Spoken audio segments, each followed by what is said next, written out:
कौन सी हक की लड़ाई लड़ रहे हैं मेहराज मलिक, जो हमारा विधायक है जम्मू कश्मीर का? वो जमीन के हक की लड़ाई लड़ रहा था, मजदूर के हक की लड़ाई लड़ रहा था। आपने उसको पीएसए का कानून लगा के जेल में डाल दिया।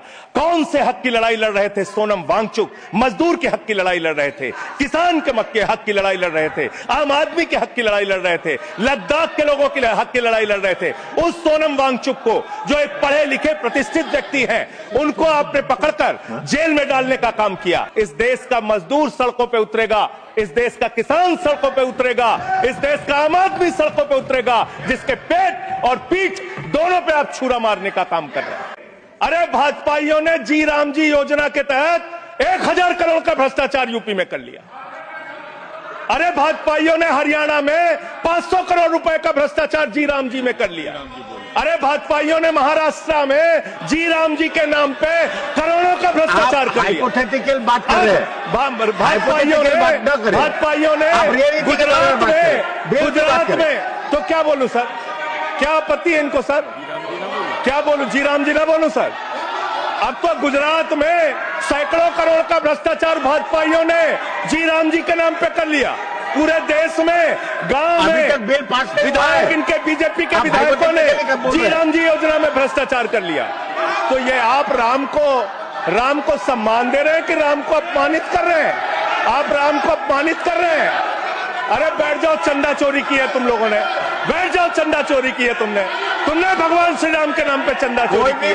बैठ जाओ, नहीं जाएगा। बैठ जाओ। मानवर देखिए हमारा समय खा रहे हैं सर ये लोग। मानवर, एक लाइन मुझे याद आती है, इस बिल को पढ़ने के बाद, मेहनत तो करता हूं फिर भी घर खाली है बाबूजी। मेहनत तो करता हूं फिर भी घर खाली है बाबूजी। मिट्टी के कुछ दीपक ले लो, दिवाली है बाबूजी। मिट्टी के कुछ दीपक ले लो, दिवाली है बाबूजी। गरीब का रोल पॉइंट ऑफ ऑर्डर 110 110। एक मिनट, 110 पॉइंट ऑफ ऑर्डर सुन लेते हैं। It is the right of the member. Yes, it is the right. You are bringing everybody who is coming on the bail and he's asking all the things. No. आप under what rule? अगर bill के साथ या bill से related नहीं है और record में नहीं जाएगा। मैं यही कहना चाहता हूं, kindly refer the scope of the debate. He is crossing, Honorable Vice Chairman Sahab, he is crossing all the limits. There is no mention. Either he should speak against the bill or in favor of the bill. Either, मान्यवर बैठिए, either he should speak in favor of the bill or he should speak against the bill. He is not speaking against the bill. He is speaking against the Ram. How you can expect that we will agree to it? Rule बताइए, rule.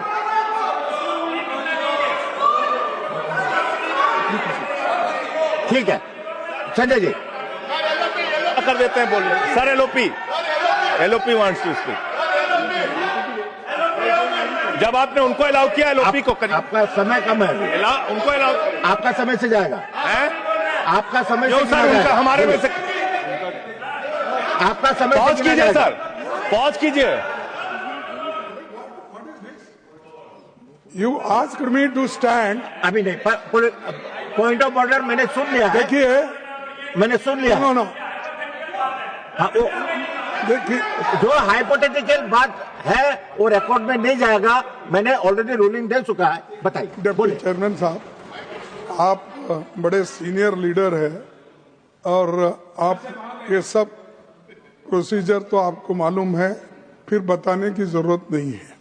लेकिन मैं आपसे विनती करता हूं कि जब वो खामोशी से बात कर रहे हैं और क्या मार रहे हैं क्या? देखिए, वो खामोशी से बात कर रहे हैं, सुनिए।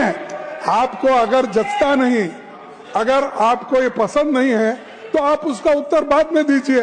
पहले सुनिए उनका जो कहना चाहते हैं। हाँ, बोले। और उदाहरण के तौर पर अब उनको सारी चीजें वो उदाहरण के तौर पर बोल रहे हैं और कागज सामने रख के बोल रहे हैं, इसीलिए आप उनको परमिट देना माननीय और उनको कहना जरा खामोश बैठ।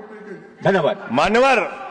मान्यवर, मैं भाजपाइयों के लिए, भाजपाई मित्रों के लिए एक गाना गाना चाहता हूं कि देखो ऐ दीवानों ऐसा काम ना करो, राम का नाम बदनाम ना करो, राम का नाम बदनाम ना करो। इस जी राम जी योजना के नाम पे पूरे देश में आप लोगों का जो भ्रष्टाचार है, हम नहीं चाहते कि वो हमारे आराध्य भगवान श्री राम के साथ जुड़े। आप वो भ्रष्टाचार, वो चोरी, वो सारे कुछ लूटखोरी वो जोड़ना चाहते, कमीशनखोरी राम जी के नाम से, राम जी के नाम से जोड़ना चाहते हैं। लेकिन मैं क्या करूं मान्यवर, मैं तो कह रहा हूं, आप फिर आ गए मान्यवर, हम लोगों को। हाँ तो मान्यवर हम तो कह रहे हैं देखो ऐ दीवानों ऐसा काम ना करो, राम का नाम बदनाम ना करो। लेकिन हमारे भाजपाई मित्र कह रहे हैं राम राम जपना पराया माल अपना, राम राम जपना पराया माल अपना। इनका ध्यान लूटखोरी और भ्रष्टाचार में लगा हुआ है। इस कानून में क्या लिखा हुआ है मान्यवर? इस कानून में लिखा हुआ है, इस कानून में लिखा हुआ है मान्यवर, इसमें लिखा हुआ है कि 40% हिस्सा राज्य सरकारें देंगी, 60% हिस्सा केंद्र सरकार देगी। पहले 90% हिस्सा केंद्र सरकार देती थी, 10% हिस्सा राज्य सरकारें देती थी। आज तो ज्यादातर राज्य सरकारें आपकी नीतियों की बदौलत, आप जीएसटी का पैसा खाते हैं, राज्यों के टैक्स का पैसा खाते हैं, आपने राज्यों को खोखला कर दिया, आपने राज्यों को कर्ज में डुबा दिया। अब आप कह रहे हैं राज्य सरकारें इसमें पैसा लगाएंगी, यानी आप इस योजना को मारना चाहते हैं, आप इस देश के मजदूरों का हक मारना चाहते हैं, इस योजना को पूरी तरीके से खत्म और समाप्त करना चाहते हैं। इस मंशा से आप इस योजना को लेके आए हैं, क्योंकि राज्यों के ऊपर आज जो कर्जा है वो मैं पढ़ के आपके सामने सुनाना चाहता हूं। तमिलनाडु 8,34,000 करोड़ रुपए, उत्तर प्रदेश 7,69,000 करोड़ रुपए, महाराष्ट्र 7,22,000 करोड़ रुपए, पश्चिम बंगाल 6,58,000 करोड़ रुपए, कर्नाटक 5,57,000 करोड़ रुपए, राजस्थान 5,62,000 करोड़ रुपए, आंध्र प्रदेश 4,85,000 करोड़ रुपए, गुजरात 4,67,000 करोड़ रुपए, केरल 4,29,000 करोड़ रुपए, मध्य प्रदेश 4,18,000 करोड़ रुपए, तेलंगाना 3,89,000 करोड़ रुपए, बिहार 3,19,000 करोड़ रुपए। ये कर्जे में डूबे हुए राज्यों से, ये कर्जे में डूबे हुए राज्यों से आप ये कह रहे हैं कि 40% पैसा लगाओ, यानी कि सर आप ये हम बोल रहे हैं, कौन बोल रहा है सर? ये क्या हो रहा है? आप मैं आपसे पूछना चाहता हूं, राज्य जो कर्जे में डूबे हुए हैं, जो आप बोल रहे हैं वही रिकॉर्ड में जा रहा है। मान्यवर मैं ये कहना चाहता हूं कि जो राज्य पहले से ही लाखों लाख करोड़ रुपए के कर्जे में डूबे हुए हैं, आप उनसे कह रहे हैं 40% पैसा आपको लगाना होगा। आप इस योजना में कह रहे हैं कि आप एरिया तय करेंगे, एरिया आप निर्धारित करेंगे कहां पे ये आपकी स्कीम लागू होगी या नहीं लागू होगी, इसको आप तय करेंगे। ये कितने 125 दिन की आप बात कर रहे हैं मान्यवर? आंकड़ा उठाकर देख लीजिए, मंत्री जी यहां पर मौजूद हैं। 100 दिन के रोजगार की गारंटी है मनरेगा योजना में, लेकिन औसतन पूरे हिंदुस्तान में 50 दिन से ज्यादा रोजगार आपने नहीं दिया। आपने मजदूरों के साथ धोखा करने का काम किया। और आंकड़े ये बताते हैं कि आपका जो बजट का निर्धारण होता है 12 करोड़ लोगों के लिए 267 रुपए के हिसाब से अगर आप मजदूरी निर्धारित करते हैं तो करीब करीब 3,13,000 करोड़ रुपए बनती है। आप उसके लिए 86,000 करोड़ रुपए का बजट रख रहे हैं, यानी कि मंशा आपकी शुरू से स्वयं यही है कि आप इस योजना के तहत लोगों को काम नहीं देना चाहते हैं, मजदूरी नहीं देना चाहते हैं। लेकिन मजदूरों के हक में, मजदूरों की आवाज उठाने वाले लोग देश भर में संगठित हो रहे हैं। ये आप दूसरा अपराध करने जा रहे हैं। मैं आपको कहना चाहता हूं, आपके माध्यम से इस सरकार को चेतावनी देना चाहता हूं। आप पूरे देश में जबरदस्ती मामला है जी, तो ये रिकॉर्ड में नहीं जाएगा। क्यों नहीं जाएगा सर? क्यों नहीं जाएगा सर? मजदूर के लिए लड़ने वाले क्यों नहीं जाएगा? मैटर जो क्यों है नहीं जाएंगे? वो रिकॉर्ड में नहीं जाएगा। आगे बोले सर, आगे बोले सर। मैं इस अवसर पर पंडित राम नरेश त्रिपाठी जो हमारे सुल्तानपुर के हैं, उनकी एक कविता पढ़ना चाहूंगा।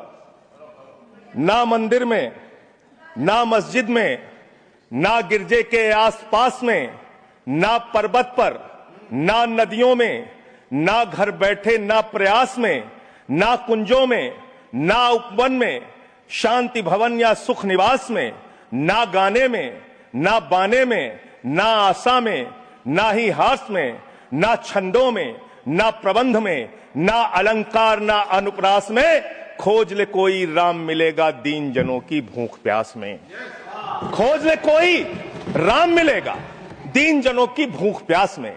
आप दीन जनों को भूखा रख के, उनकी मजदूरी छीन के, उनके हाथ का काम छीन के, उनका रोजगार छीन के, आप चाहते हैं उनके पेट पे लात मार के, आप चाहते हैं कि आप सिर्फ इस योजना का नाम बदल देंगे, इस योजना का नाम बदल देंगे तो पूरे देश में आपका महिमा मंडन हो जाएगा। अब आपका ये नकली काम इस देश के अंदर चलने वाला नहीं है। पूरा देश आपकी सच्चाई जान चुका है। मान्यवर, पिछले दिनों मैंने पदयात्रा शुरू की थी अयोध्या से लेकर सरयू से संगम तक।